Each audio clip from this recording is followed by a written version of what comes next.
Horrible beyond conception was the change which had taken place in my best friend, Crawford Tillinghast. I had not seen him since that day, 2 months and a half before, when he had told me toward what goal his physical and metaphysical researches were leading, when he had answered my awed and almost frightened remonstrances by driving me from his laboratory and his house in a burst of fanatical rage. I had known that he now remained mostly shut in the attic laboratory with that accursed electrical machine, eating little and excluding even the servants, but I had not thought that such a brief period of 10 weeks could so alter and disfigure any human creature. It is not pleasant to see a stout man suddenly grown thin, and it is even worse when the baggy skin becomes yellowed or grayed, the eyes sunken, circled, and uncannily glowing, the forehead veined and corrugated, and the hands tremulous and twitching. And if added to this there be a repellent unkemptness, a wild disorder of dress, a bushiness of dark hair white at the roots, and an unchecked growth of pure white beard on a face once clean-shaven, the cumulative effect is quite shocking. But such was the aspect of Crawford Tillinghast on the night his half-coherent message brought me to his door after my weeks of exile, such the spectre that trembled as it admitted me, candle in hand, and glanced furtively over its shoulder as if fearful of unseen things in the ancient, lonely house set back from Benevolent Street. That Crawford Tillinghast should ever have studied science and philosophy was a mistake. These things should be left to the frigid and impersonal investigator, for they offer two equally tragic alternatives to the man of feeling and action: despair, if he should fail in his quest, and terrors unutterable and unimaginable if he succeed. Tillinghast had once been the prey of failure, solitary and melancholy, but now I knew, with nauseating fears of my own, that he was the prey of success. I had indeed warned him 10 weeks before, when he burst forth with his tale of what he felt himself about to discover. He had been flushed and excited then, talking in a high and unnatural, though always pedantic, voice. "What do we know," he had said, "of the world and the universe about us? Our means of receiving impressions are absurdly few, and our notions of surrounding objects infinitely narrow. We see things only as we are constructed to see them, and can gain no idea of their absolute nature. With 5 feeble senses, we pretend to comprehend the boundlessly complex cosmos. Yet other beings with a wider, stronger, or different range of senses might not only see very differently the things we see, but might see and study whole worlds of matter, energy, and life which lie close at hand, yet can never be detected with the senses we have. I have always believed that such strange, inaccessible worlds exist at our very elbows, and now I believe I have found a way to break down the barriers. I am not joking. Within 24 hours, that machine near the table will generate waves acting on unrecognized sense organs that exist in us as atrophied or rudimentary vestiges. Those waves will open up to us many vistas unknown to man, and several unknown to anything we consider organic life. We shall see that at which dogs howl in the dark, and that at which cats prick up their ears after midnight. We shall see these things, and other things which no breathing creature has yet seen. We shall overleap time, space, and dimensions, and without bodily motion peer to the bottom of creation. When Tillinghast said these things, I remonstrated, for I knew him well enough to be frightened rather than amused. But he was a fanatic, and drove me from the house. Now he was no less a fanatic, but his desire to speak had conquered his resentment, and he had written me imperatively in a hand I could scarcely recognize. As I entered the abode of the friend so suddenly metamorphosed to a shivering gargoyle, I became infected with the terror which seemed stalking in all the shadows. The words and beliefs expressed 10 weeks before seemed bodied forth in the darkness beyond the small circle of candlelight, and I sickened at the hollow, altered voice of my host. I wished the servants were about, and did not like it when he said that they had all left 3 days previously. It seemed strange that old Gregory, at least, should desert his master without telling as tried a friend as I. It was he who had given me all the information I had of Tillinghast after I was repulsed in rage. Yet I soon subordinated all my fears to my growing curiosity and fascination. Just what Crawford Tillinghast now wished of me I could only guess, but that he had some stupendous secret or discovery to impart, I could not doubt. Before, I had protested at his unnatural pryings into the unthinkable. Now that he had evidently succeeded to some degree, I almost shared his spirit, terrible though the cost of victory appeared. Up through the dark emptiness of the house, I followed the bobbing candle in the hand of this shaking parody on man. The electricity seemed to be turned off, and when I asked my guide, he said it was for a definite reason. "It would be too much. I would not dare," he continued to mutter. I especially noted his new habit of muttering, for it was not like him to talk to himself. We entered the laboratory in the attic, and I observed that detestable electrical machine, glowing with a sickly, sinister, violet luminosity. It was connected with a powerful chemical battery, but seemed to be receiving no current, for I recalled that in its experimental stage it had sputtered and purred when in action. In reply to my question, Tillinghast muttered that this permanent glow was not electrical in any sense that I could understand. He now seated me near the machine, so that it was on my right, and turned a switch somewhere below the crowning cluster of glass bulbs. The usual sputtering began, turned to a whine, and terminated in a drone so soft as to suggest a return to silence. Meanwhile, the luminosity increased, waned again, then assumed a pale, outre color or blend of colors, which I could neither place nor describe. Tillinghast had been watching me, and noted my puzzled expression. "Do you know what that is?" he whispered. "That is ultraviolet." He chuckled oddly at my surprise. "You thought ultraviolet was invisible, and so it is. But you can see that and many other invisible things now. Listen to me. The waves from that thing are awaking 1,000 sleeping senses in us.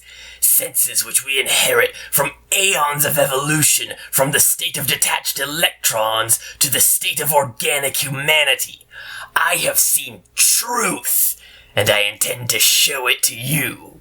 Do you wonder how it will seem? I will tell you." Here Tillinghast seated himself directly opposite me, blowing out his candle and staring hideously into my eyes. "Your existing sense organs, ears first, I think, will pick up many of the impressions, for they are closely connected with the dormant organs. Then there will be others. You have heard of the pineal gland. I laugh at the shallow endocrinologist, fellow dupe and fellow parvenu of the Freudian. That gland is the great sense organ of organs.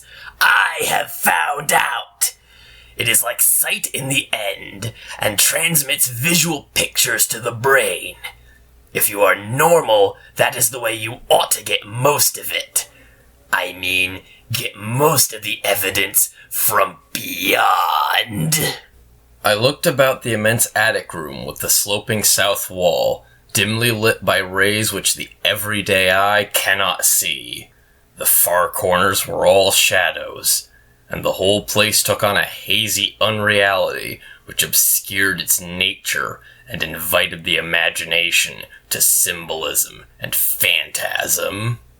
During the interval that Tillinghast was silent, I fancied myself in some vast and incredible temple of long-dead gods, some vague edifice of innumerable black stone columns reaching up from a floor of damp slabs to a cloudy height beyond the range of my vision. The picture was very vivid for a while, but gradually gave way to a more horrible conception, that of utter, absolute solitude in infinite, sightless, soundless space. There seemed to be a void, and nothing more, and I felt a childish fear which prompted me to draw from my hip pocket the revolver I always carried after dark since the night I was held up in East Providence. Then, from the farthermost regions of remoteness, the sound softly glided into existence. It was infinitely faint, subtly vibrant, and unmistakably musical, but held a quality of surpassing wildness which made its impact feel like a delicate torture of my whole body. I felt sensations like those one feels when accidentally scratching ground glass. Simultaneously, there developed something like a cold draught which apparently swept past me from the direction of the distant sound. As I waited breathlessly, I perceived that both sound and wind were increasing, the effect being to give me an odd notion of myself as tied to a pair of rails in the path of a gigantic approaching locomotive. I began to speak to Tillinghast, and as I did so, all the unusual impressions abruptly vanished. I saw only the man, the glowing machine, and the dim apartment. Tillinghast was grinning repulsively at the revolver which I had almost unconsciously drawn, but from his expression I was sure he had seen and heard as much as I, if not a great deal more. I whispered what I had experienced, and he bade me to remain as quiet and receptive as possible. "Don't move," he cautioned, "for in these rays we are able to be seen as well as to see. I told you the servants left, but I didn't tell you how. It was that thick-witted housekeeper. She turned on the lights downstairs after I'd warned her not to, and the wires picked up sympathetic vibrations. It must have been frightful. I could hear the screams up here in spite of all I was seeing and hearing from another direction. And later, it was rather awful to find those empty heaps of clothes around the house. Mrs. Updike's clothes were close to the front hall switch. That's how I know she did it. It got them all. But so long as we don't move, we're fairly safe. Remember, we're dealing with a hideous world in which we are practically helpless. Keep still." The combined shock of the revelation and the abrupt command gave me a kind of a paralysis, and in my terror, my mind again opened to the impressions coming from what Tillinghast called beyond. I was now in a vortex of sound and motion, with confused pictures before my eyes. I saw the blurred outlines of the room, but from some point in space there seemed to be pouring a seething column of unrecognizable shapes or clouds, penetrating the solid roof at a point ahead and to the right of me. Then I glimpsed the temple-like effect again, but this time the pillars reached up into an aerial ocean of light, which sent down one blinding beam along the path of the cloudy column I had seen before.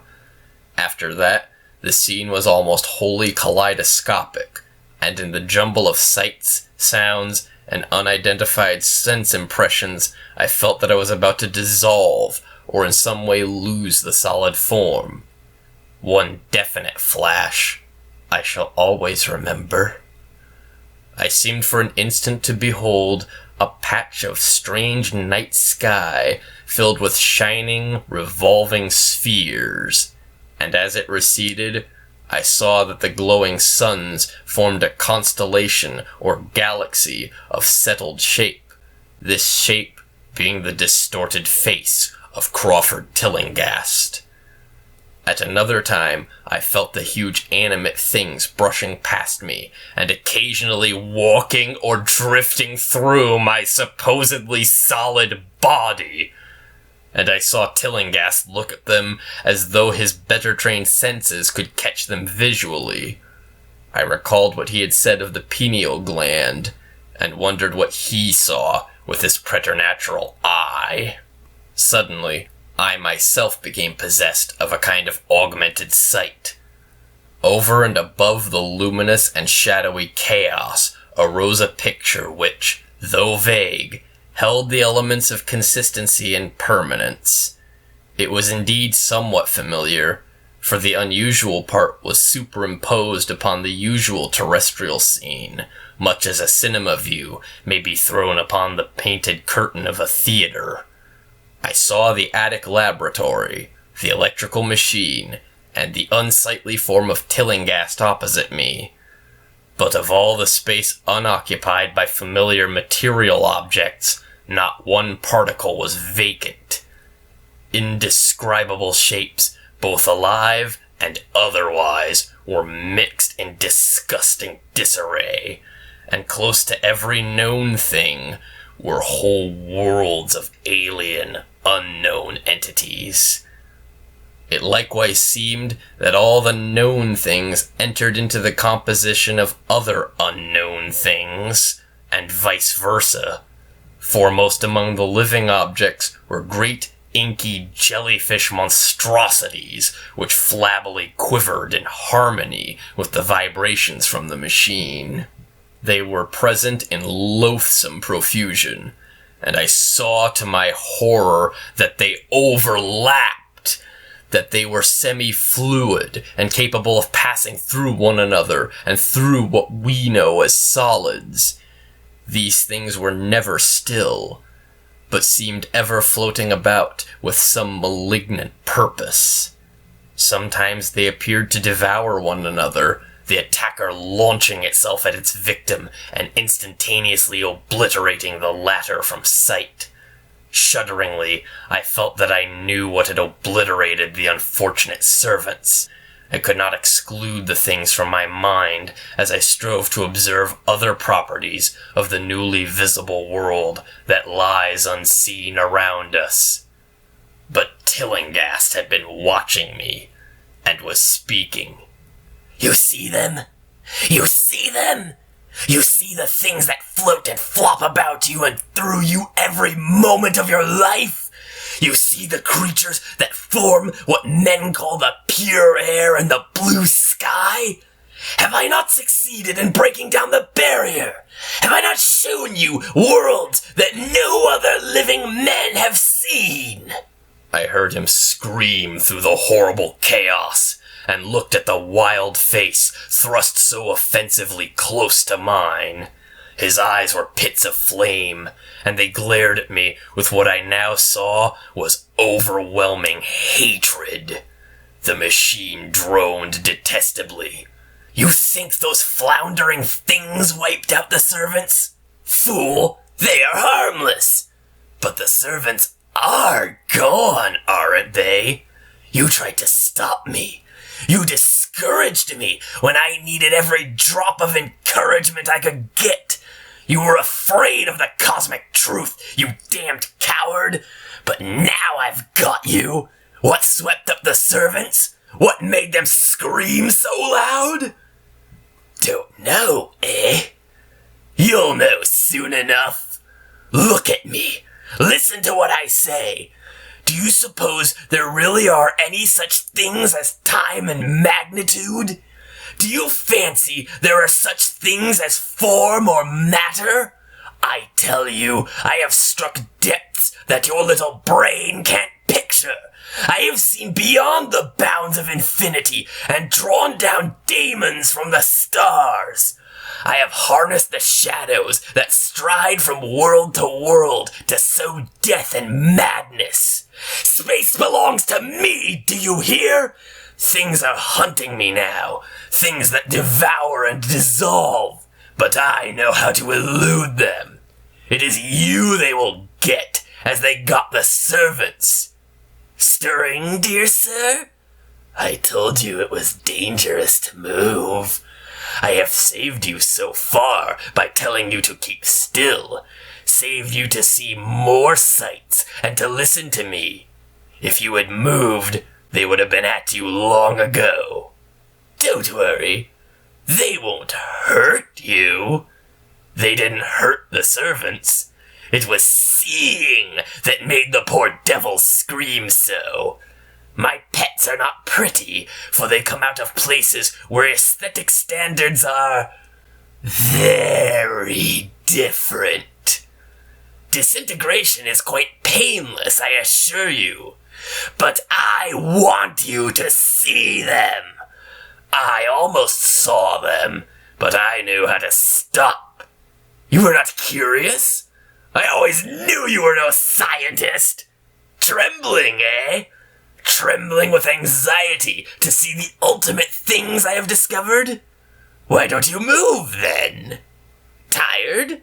Well, don't worry, my friend, for they are coming. Look!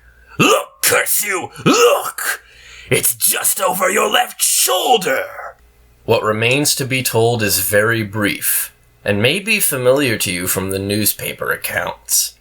The police heard a shot in the old Tillinghast house, and found us there. Tillinghast dead, and me unconscious. They arrested me because the revolver was in my hand, but released me in 3 hours, after they found it was apoplexy which had finished Tillinghast, and saw that my shot had been directed at the noxious machine, which now lay hopelessly shattered on the laboratory floor. I did not tell very much of what I had seen, for I feared the coroner would be skeptical, but from the evasive outline I did give, the doctor told me that I had undoubtedly been hypnotized by the vindictive and homicidal madman. I wish I could believe that doctor. It would help my shaky nerves if I could dismiss what I now have to think of the air and the sky about and above me. I never feel alone or comfortable, and a hideous sense of pursuit sometimes comes chillingly on me when I am weary. What prevents me from believing the doctor is this one simple fact, that the police never found the bodies of those servants whom they say Crawford Tillinghast murdered.